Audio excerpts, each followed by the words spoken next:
ভালো আছেন নি? একটা ভিডিও লাইভ চলতেছে, 1 মিনিট কথা কোন যাইব পরে কর।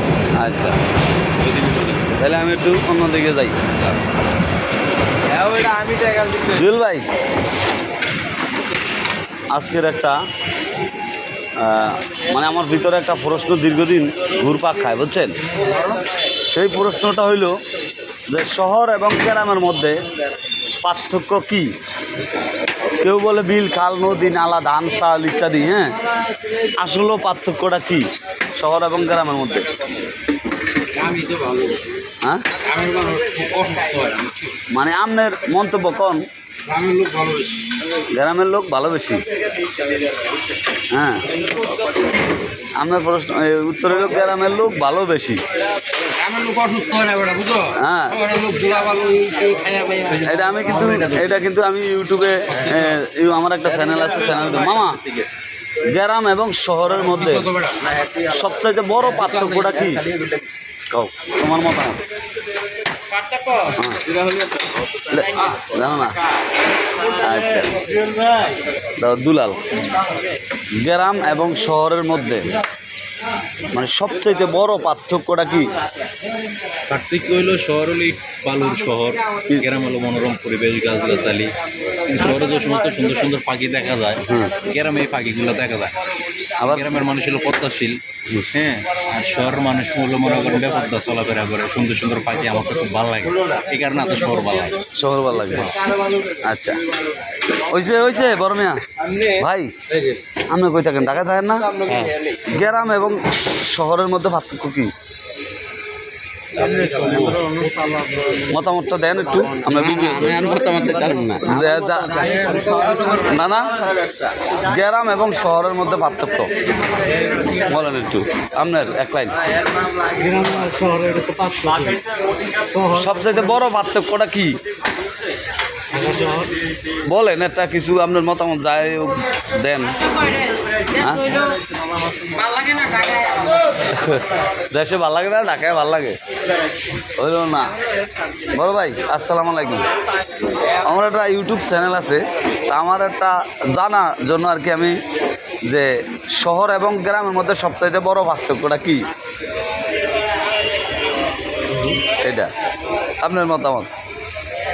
আমার মতামত, গ্রাম প্রাকৃতিক আর শহর হল কেন্দ্রিক। মানুষ যায় আর তৈরি করে বা যেগুলা নির্মাণ করে, এগুলো হলো যে শহরের ভিতরে হয়। আর গ্রাম সেগুলো হলো যে আলাদা প্রদত্ত জিনিস, মনোরম পরিবেশ, আপনার আবহাওয়া, ন্যাচারাল বা প্রাকৃতিক। শহরে তো মনে করেন বিভিন্ন ধরনের যানজট, ধুলাবাড়ি, বিভিন্ন ধরনের সমস্যা শহরে থাকে, এই আর কি। এরকম পার্থক্য। আচ্ছা, এবার আমরা পাইলাম গ্রাম এবং শহরের এই দুইটা পার্থক্য। এবার আসছি চাই আর কারা না, এটা একটু আসল পার্থক্যটা জানা দরকার। আসল পার্থক্যটা একটু নিতে চাইছিলাম, হইল একটু ক্যামেরাটা ধরি।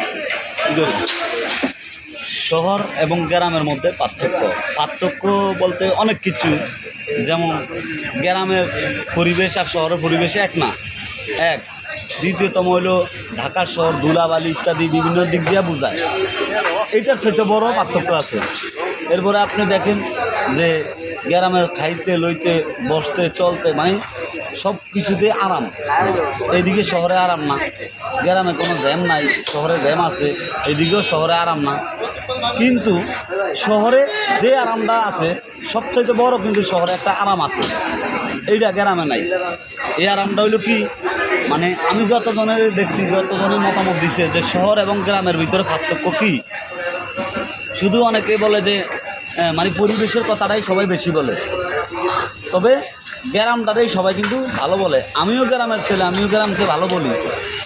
কিন্তু গ্রাম এবং শহরের সবচেয়ে বড় পার্থক্য হয়েছে, গ্রামের মানুষ অন্যের জীবন নিয়ে ভাবে, শহরের মানুষ নিজের জীবন নিয়ে ভাবে। অর্থাৎ শহরের মানুষ তার নিজের জীবন নিয়ে ব্যস্ত থাকে, কাজে যাইব, সকালে কাজ করবো, সে কখন ডিউটি যাবো, কী কাজটা করবো, কালকার কী করবো, এই চিন্তা করে। আর গ্রামের মানুষে অমুকের পোলা কী হয়েছে, কার পোলা কী করে, হ্যাঁ, কে কী দিয়া ভাত খাইছে, হ্যাঁ, কার কী সমস্যা, অমুকের পোলায় নেতা হয়ে গেছে, অমুকের পোলার টাকা হয়ে গেছে, অমুকের পোলায় এই নিয়ে গ্রামের মানুষ কিন্তু ব্যস্ত থাকে। শহরের মানুষ এই দিক থেকে বিরত, এবং শহরে কার খবর কে রাখে এই টাইম নাই। শহরের মানুষ জীবন যাপন করে, নিজের জীবন নিয়ে ব্যস্ত থাকে, গ্রামের মানুষ অন্যের জীবন নিয়ে ব্যস্ত থাকে। শুধু পার্থক্য সূচিত হলো এটা। যদি কৃষিকেন্দ্রে কৃষির দিকে আপনি দেখেন তাহলে গ্রামের মানুষের শহরের মানুষের পার্থক্য, যেমন অনেক সময় অনেকে বলে যে গ্রামে কৃষি ইত্যাদি, কৃষি টাকা কিন্তু কম না। কারণ যদি আপনি দেখেন ধান গবেষণা, কৃষি ইউনিভার্সিটি সব কিছু কিন্তু শহরে। তো শহরের মানুষ যে কৃষি বোঝে না বা কৃষি কিছু শিখে না এরকম না। তো শহর আর গ্রাম কেন্দ্রিক শুধু একমাত্র সবথেকে বড় পার্থক্য হইল গ্রামের মানুষ হচ্ছে অন্যের জীবন নিয়ে সে না তার জীবন পার করে, আর শহরের মানুষ নিজের জীবনের পিছিয়ে দৌড়ায়। মানে কালকে কি করবে, আপনার অনুভূতিটা কি? জীবনযাপন করে এই নিয়েই শহরের মানুষ ব্যস্ত থাকে। শুধুমাত্র পার্থক্য এটুকু। আমরা আরেকটা লিজেন আছে, ভালো থাকবে, আমরা তার কাছে থাকবেন পরে। আল্লাহ হাফেজ। একটা লাভ